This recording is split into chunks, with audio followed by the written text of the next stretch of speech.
note beforehand. This Sunday is Mission Sunday, and October has been Mission Month.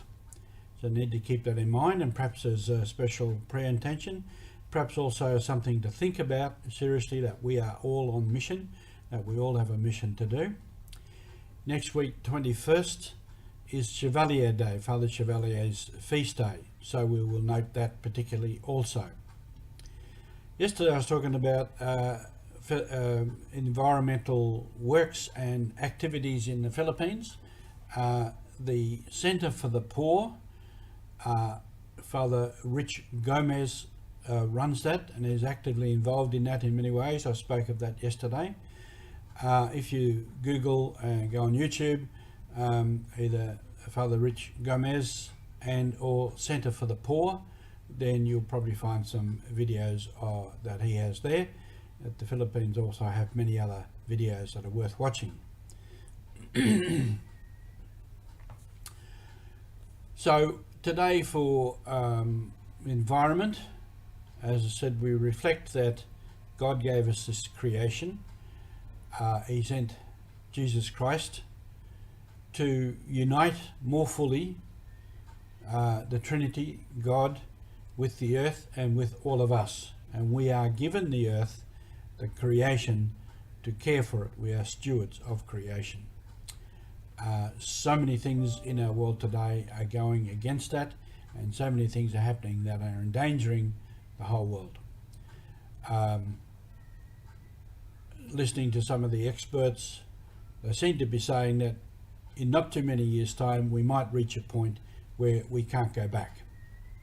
It might be on the road to destruction or a very different earth. So we need to think about it, pray about it, act about it.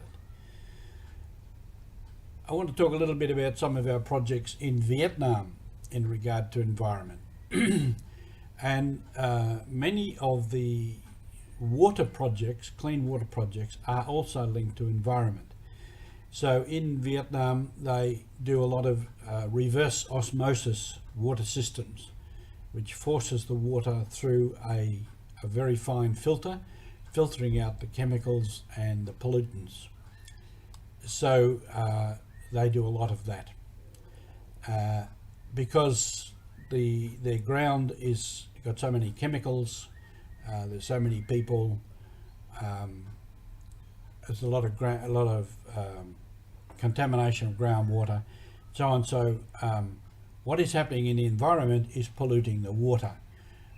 So they need ways to purify the water to make it useful for human consumption and human use. So these systems of reverse osmosis are a way to do that. So a lot of factors contribute to that. As I said, increased population, a lot of sanitation issues, and even, they say in one place, there are so many bodies from the Vietnam War that it's polluting the ground in that area. So these are things we need to address. We talked the other day to Brother Hung, who is the Mission Office National Director in Vietnam, and one of the questions I asked was about this, about the environment and the pollution. So we talked backwards and forwards for a while, and then he said, well, this is very difficult to change.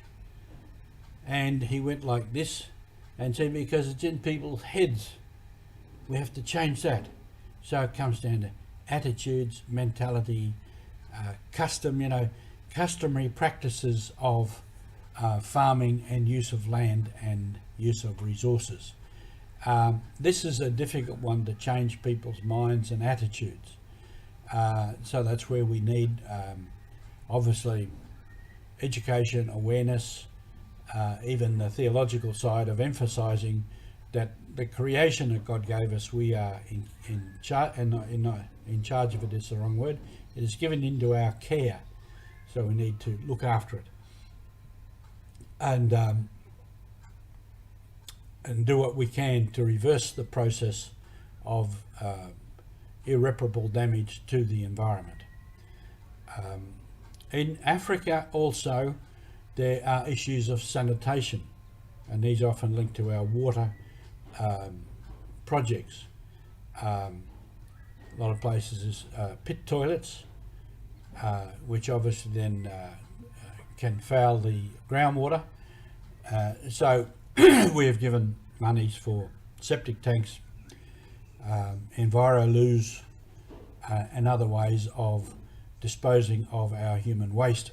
And these are directly linked to environment. In one place, there was a project, there were pit toilets, a rather large school, boys and girls, not enough toilets for a start, and pit toilets were by no means healthy. And so they wanted to build a new toilet block with places for washing hands, etc., and septic tanks.